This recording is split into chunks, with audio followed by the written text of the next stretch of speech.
Hello to all of you. आज हम discuss कर रहे हैं हमारा topic depression of freezing point, और इस टॉपिक को हम क्रायोस्कोपी भी बोल देते हैं। तो देखो, जैसे लास्ट लेक्चर में मैंने डिस्कस किया था एलिवेशन इन बॉइलिंग पॉइंट। जब मैं मेरे प्योर सोलवेंट के अंदर नॉन वॉलेटाइल सोल्यूट ऐड कर देता हूँ तो जो हमारा रिजल्टिंग सॉल्यूशन बनता है, उस रिजल्टिंग सॉल्यूशन का बॉइलिंग पॉइंट जो है वो प्योर सोलवेंट से हायर आता है। लेकिन अगर मैं बॉइलिंग पॉइंट के अलावा फ्रीजिंग पॉइंट की बात करूंगा, तो जब हम हमारे प्योर सोलवेंट में नॉन वॉलेटाइल सोल्यूट ऐड करके सॉल्यूशन बनाते हैं तो उस सॉल्यूशन का जो फ्रीजिंग पॉइंट है वो फ्रीजिंग पॉइंट हमारे प्योर सोलवेंट से कम आता है, और इसी को फिर हम क्या बोलते हैं, depression in the freezing point बोल देते हैं। सबसे पहले अगर मैं आपको फ्रीजिंग पॉइंट की डेफिनेशन बताऊंगा तो डेफिनेशन हमारे पास क्या होगी। देखो, हमने बताना है कि temperature at which solid and liquid form of the substance are in equilibrium. वो टेम्परेचर जब हमारे गिवन सब्सटेंस की सॉलिड और लिक्विड फॉर्म जो होती हैं वो आपस में इक्विलिब्रियम में होती हैं, यानी कि हमारे सॉलिड सब्सटेंस का और लिक्विड सब्सटेंस का जो वेपर प्रेशर है वो इक्वल आ रहा होगा, तो उस टेम्परेचर को हम क्या बोलते हैं, फ्रीजिंग पॉइंट बोल देते हैं। तो फ्रीजिंग पॉइंट जो है हमारे सॉल्यूशन का वो कम आता है as compare to the pure solvent, और इसी को फिर हम क्या बोलते हैं, depression in the freezing point. तो इसको समझाना ही बड़ा इजी है हमारे कंसेप्ट के अकॉर्डिंग। जैसे देखो, ये मेरे पास जो है वो टेम्परेचर है मेरे प्योर सोलवेंट का, ठीक है, सॉरी, ये मेरे प्योर सोलवेंट का वेपर प्रेशर है। जब मैं इसके अंदर नॉन वॉलेटाइल सॉल्यूट ऐड करूंगा तो इसका वेपर प्रेशर जो है वो थोड़ा सा कम हो जाएगा, क्योंकि हमने पहली कॉलिगेटिव प्रॉपर्टी पढ़ी relative lowering of vapour pressure की। जब भी हम नॉन वॉलेटाइल सॉल्यूट ऐड करेंगे तो हमारा जो कंपाउंड होता है, हमारा जो सॉल्यूशन होता है, सॉरी, उसका वेपर प्रेशर जो है वो थोड़ा कम हो जाता है। अब सपोज करो फ्रीजिंग पॉइंट का जो टेम्परेचर है वो ये है, ये टेम्परेचर है मेरे फ्रीजिंग पॉइंट का। वेपर प्रेशर जो है वो सॉल्यूशन का लो हो गया तो उसे वहाँ पे कम टेम्परेचर लगेगा अचीव करने के लिए, और सोलवेंट को लगेगा ज़्यादा प्रेशर, तो फ्रीजिंग पॉइंट जो है वो रिलेटिवली हमारा थोड़ा सा लो हो गया। तो ये हमारा कंसेप्ट था कि जब भी हम नॉन वॉलेटाइल सॉल्यूट ऐड करते हैं तो सॉल्यूशन का वेपर प्रेशर कम हो जाता है, जिसकी वजह से उसे लोअर टेम्परेचर जो है वो फॉलो करना पड़ता है फ्रीजिंग पॉइंट को अचीव करने के लिए। तो हमारे फ्रीजिंग पॉइंट की वैल्यू में क्या आ जाएगी, लोअरिंग आ जाएगी। इसकी मेरे पास एक और एक्सप्लेनेशन भी है, ग्राफिकल एक्सप्लेनेशन। वो ग्राफिकल एक्सप्लेनेशन मैं आपको बता रहा हूँ।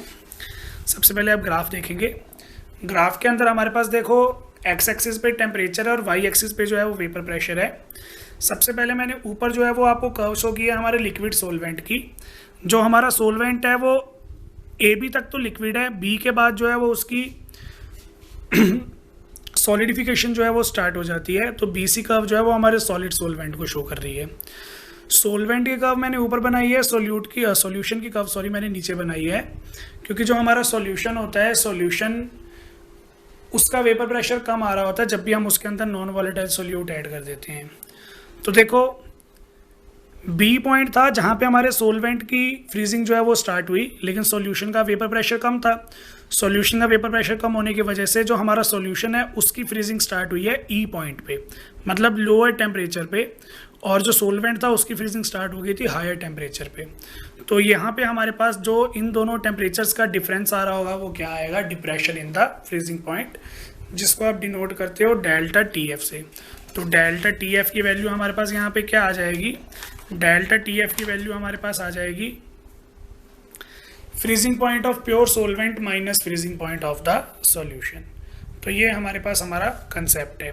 फिर जैसे हमने एलिवेशन इन बॉइलिंग पॉइंट के लिए एक्सप्रेशन निकाली थी, इसके लिए भी एक्सप्रेशन निकालेंगे। एक्सप्रेशन हमारे पास देखो क्या आ रही है, जो हमारे पास हमारा डिप्रेशन फ्रीजिंग पॉइंट है वो डायरेक्टली डिपेंडेंट होता है मोलैलिटी के, तो हम प्रोपोर्शनल लगाएंगे, कांस्टेंट लगाएंगे, तो ये हमारे पास हमारा कांस्टेंट आ जाएगा के एफ। तो depression in the freezing point is equal to K F into molality. ये के एफ हमारे पास जो होता है, इस के एफ को हम बोलते हैं molal depression constant. Elevation in boiling point के लिए था मोलाल एलिवेशन कांस्टेंट, और डिप्रेशन इन फ्रीजिंग पॉइंट के लिए है मोलाल डिप्रेशन कांस्टेंट। तो उसका भी एक और नाम था जो था इबुलियोस्कोपिक कांस्टेंट। इसका भी एक और नाम है जिसका नाम है क्रायोस्कोपिक कांस्टेंट, तो इसे हम क्रायोस्कोपिक कांस्टेंट भी बोल देते हैं। तो ये हमारे पास हमारा के एफ आ गया। अब अगर मैं ऊपर वाली इक्वेशन के अंदर मोलैलिटी की जो वैल्यू है वो 1 ले लूँगा तो मेरा डेल्टा टी एफ जो है वो के एफ के बराबर आ जाएगा। तो फिर मैं हमारे कांस्टेंट की डेफिनेशन दे सकता हूँ, यानी कि molar depression constant is defined as depression in the freezing point when concentration of the solution is taken as unity. तो ये हमारे पास हमारी एक्सप्रेशन आ जाएगी depression in the freezing point के लिए। नेक्स्ट फिर हमारे पास आ जाएगा calculation of the molecular mass of the solute. अगर मुझे मेरे सोल्यूट का मॉलिक्यूलर मास जो है वो पता करना है तो मैं डिप्रेशन इन फ्रीजिंग पॉइंट से कर सकता हूँ। कैसे कर सकता हूँ वो देखो, हमारे पास इक्वेशन है TF is equal to KF into M. M हमारे पास मोलैलिटी है जो होता है number of moles of solute divided by weight of solvent in kg। Weight of solvent gram में था तो उसको मैंने 1000 से जो है वो डिवाइड कर दिया था ताकि वो मेरा वेट जो है वो kg में हो जाए। N2 था हमारे पास number of moles of solute जो मैं डिफाइन कर सकता हूँ given weight by molecular weight. तो यहाँ से मैं M2 को ले जाऊँगा ऊपर और डेल्टा TF को ले आऊँगा नीचे, तो ये मेरे पास मेरी एक्सप्रेशन आ जाएगी। नेक्स्ट टॉपिक है फिर हमारे पास to conclude that depression in the freezing point is a colligative property. तो देखो जो depression in the freezing point है डेल्टा TF वो मोलैलिटी पे डिपेंड करती है, और जो मोलैलिटी होती है वो number of moles of solute पे डिपेंड करती है, यानी कि अमाउंट ऑफ द सोल्यूट पे डिपेंड करती है, और वो इंडिपेंडेंट होती है नेचर ऑफ द सोल्यूट के। तो जो भी क्वांटिटीज़ हमारी अमाउंट पे डिपेंडेंट करती हैं, नेचर के इंडिपेंडेंट होती हैं, वो प्रॉपर्टीज़ हमारी कौन सी होती हैं, कॉलिगेटिव प्रॉपर्टीज़ होती हैं। तो यहाँ से हमें ये पता लग गया कि जो हमारा डिप्रेशन इन फ्रीजिंग पॉइंट है वो भी हमारी कॉलिगेटिव प्रॉपर्टी है। नेक्स्ट फिर हमारे पास आ जाएगा applications of depression in the freezing point. Depression in the freezing point की क्या क्या एप्लीकेशंस हैं? तो पहली एप्लीकेशन है हमारी in making anti freeze solutions. देखो जनरली मैं यहाँ पे बात कर रहा हूँ उन कंट्रीज़ की जहाँ पे मोस्टली जो मौसम है वो ठंड का रहता है, सर्दी का मौसम रहता है, और वहाँ पे ऑलमोस्ट एवरी ईयर जो है पूरे के पूरे साल जो है वो बर्फ़ पड़ती है। तो देखो अगर मैं वहाँ पे मान लो ऐसी कंट्री में रहता हूँ जहाँ पे काफ़ी बर्फ़ वगैरह पड़ती है, मतलब कोल्डर मौसम जो है वो ज़्यादा रहेगा, कोल्डर वेदर रहेगा, तो उस केस में मैं वहाँ पे मेरी कार वगैरह यूज़ नहीं कर सकता, क्योंकि कार वगैरह जो हमारी होती है, कार वगैरह के अंदर जो रेडिएटर होता है उस रेडिएटर के अंदर हम पानी डालते हैं हमारे इंजन को ठंडा करने के लिए, और जहाँ पे एक्सट्रीम कोल्ड वेदर होगा वहाँ पे हमारा पानी जो होगा रेडिएटर का वो जम जाएगा। तो ऐसे एरियाज़ के अंदर अगर मैं कार यूज़ करना चाहता हूँ तो मुझे मेरे रेडिएटर के पानी को जो है वो जमने नहीं देना। तो इसके लिए हम क्या करते हैं, हमारे रेडिएटर वाले पानी के अंदर डाल देते हैं इथाइलिन ग्लाइकोल। इथाइलिन ग्लाइकोल जो होता है वो हमारे पास क्या होता है, इसे हम बोलते हैं इथाइलिन ग्लाइकोल। अगर मैं इसका IUPAC नेम बताऊं तो आएगा इथेन 1,2 डायोल। तो इथाइलिन ग्लाइकोल जो होता है हमारा, इथाइलिन ग्लाइकोल पानी के अंदर ऐड हो जाएगा और उसके बाद पानी के फ्रीजिंग पॉइंट को जो है वो डिप्रेस कर देगा। तो पानी हमारा 0 डिग्री पे फ्रीज नहीं होता, फिर उसे हम कोल्डर वेदर्स के अंदर भी यूज़ कर देते हैं रेडिएटर्स के अंदर। तो ये था हमारा एंटी फ्रीज सॉल्यूशन की एप्लीकेशन। सेकंड एप्लीकेशन जो है हमारी वो है हिली एरियाज़ के अंदर या विंटर्स के अंदर, जब एरियाज़ में हमारे घर के ऊपर या हमारी सड़क के ऊपर जो है वो बर्फ़ जम जाती है, तो उस बर्फ़ को मेल्ट करने के लिए, आइस को मेल्ट करने के लिए हम क्या करते हैं, हमारे आइस के ऊपर जो है वो NaCl सॉल्ट या कैल्शियम क्लोराइड सॉल्ट जो होता है वो पोर करते हैं, उसके ऊपर डालते हैं। उससे क्या होता है, देखो जो हमारी प्योर आइस थी वो अब NaCl उसके अंदर जब ऐड करेंगे तो वो नमक वाला पानी हो जाएगा, और सोल्यूट ऐड करने पे क्या होगा, हमारे पानी का जो फ्रीजिंग पॉइंट है वो डिप्रेस हो जाएगा। जब हम नमक ऐड कर देते हैं तो नमक वाला पानी जो होता है उसका फ्रीजिंग पॉइंट जो होता है वो 0 से डिक्रीज़ होके 21 डिग्री सेल्सियस माइनस में आ जाएगा। और जब मैं कैल्शियम क्लोराइड को यूज़ करूँगा, कैल्शियम क्लोराइड जो होता है वो पानी का फ्रीजिंग पॉइंट जो है वो 50 डिग्री सेल्सियस तक माइनस में डिप्रेस कर देता है। तो इनको फिर हम यूज़ करके हमारी जो रोड वगैरह पे आइस जो है वो जम जाती है उसे मेल्ट कर सकते हैं। ये हमारे depression in the freezing point की सेकंड एप्लीकेशन है। बाकी फिर हम डिस्कस करेंगे नेक्स्ट लेक्चर में। Thank you. तो नेक्स्ट टॉपिक हमारे पास आ जाएगा thermodynamic derivation for depression in the freezing point का। जैसे हमने लास्ट लेक्चर में थर्मोडाइनमिक डेरिवेशन की थी elevation in the boiling point की, सेम कुछ उसी तरीके से हमें जो है वो यहाँ पे डेरिवेशन करनी है अभी depression in the freezing point के लिए। तो जैसे हमने पिछली इक्वेशन स्टार्ट की थी वैसे ही हम इसे भी स्टार्ट करेंगे। According to the Clausius Clapeyron equation, log P2 by P1 is equal to delta H by R 1 by T1 minus 1 by T2. For the equilibrium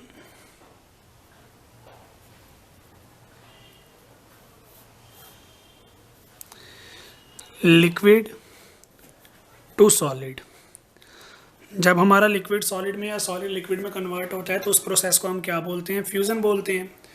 तो फ्यूज़न के प्रोसेस के लिए हमारे पास जो एंथैल्पी चेंज आएगा वो क्या आएगा? डेल्टा एच एफ, यानी कि एंथैल्पी ऑफ द फ्यूज़न। इसी के साथ साथ जैसे हमने पिछली बार P2 और T2 की वैल्यू दी थी, P1 और T1 की वैल्यू दी थी, वही सब चीज़ें हमें यहाँ पे भी दोबारा से करनी पड़ेंगी। तो उसके लिए मैं आपको बता रहा हूँ, देखो, when vapour pressure P2 is equal to P0, हमारे पास हमारा सोल्यूट है, सोलवेंट है, और हमारे पास हमारा सॉल्यूशन है। हमें पता है सोलवेंट और सॉल्यूशन में से जो हमारा सोलवेंट है उसका वेपर प्रेशर ज़्यादा होता है, तो हायर वैल्यू होने की वजह से मुझे उसे P2 वाली वैल्यू जो है वो देनी पड़ेगी। अब हम यहाँ पे पढ़ रहे हैं depression in the freezing point. तो depression in the freezing point में जो हमारा सॉल्यूशन होता है, सॉल्यूशन का फ्रीजिंग पॉइंट आता है कम और हमारे सोलवेंट का फ्रीजिंग पॉइंट आता है ज़्यादा। तो वैसे ही हमारे पास जब वेपर प्रेशर जो है वो P2 है तो टेम्परेचर T2 की वैल्यू हमारे पास क्या आ जाएगी? T0 आ जाएगी, क्योंकि हायर टेम्परेचर है और सोलवेंट का जो फ्रीजिंग पॉइंट है वो हायर टेम्परेचर पे है। तो इसलिए P2 प्रेशर जो है उसकी वैल्यू आ जाएगी P0 और टेम्परेचर T2 की वैल्यू आ जाएगी हमारे पास T0। सिमिलरली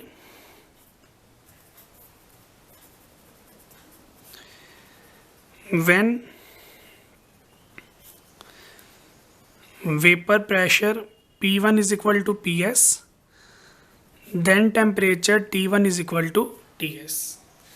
तो ये वाली वैल्यूज़ जो हैं ये मुझे इक्वेशन नंबर 1 में पुट करनी है, यानी कि हमारी क्लॉजियस-क्लैपेरॉन की इक्वेशन में। तो मेरे पास आ जाएगा this implies log P0 by PS is equal to enthalpy of fusion divided by R 1 by TS by 1 minus T0। ठीक है, LCM ले लेता हूँ। log P0 by PS delta HF by R, TS से TS कैंसिल हो गया, T0 आ गया, T0 से T0 कैंसिल हो गया, TS आ गया।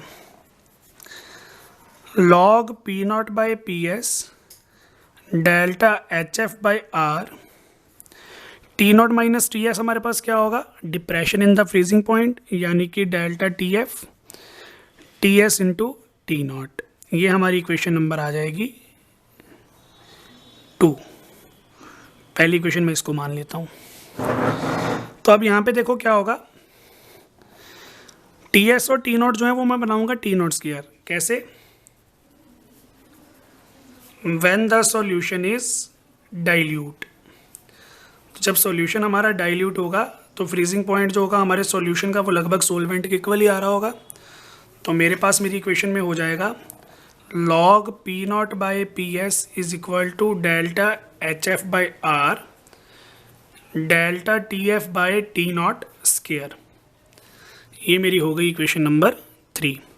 अब फिर से वही मुझे P0 बाई PS की वैल्यू निकालनी है, तो वो वैल्यू मैं निकाल रहा हूँ।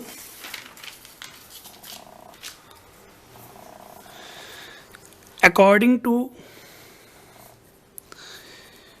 Rawls law, P0 minus PS by P0 is equal to x2. This implies 1 minus PS by P0 is equal to x2. This implies PS by P0 is equal to 1 minus x2.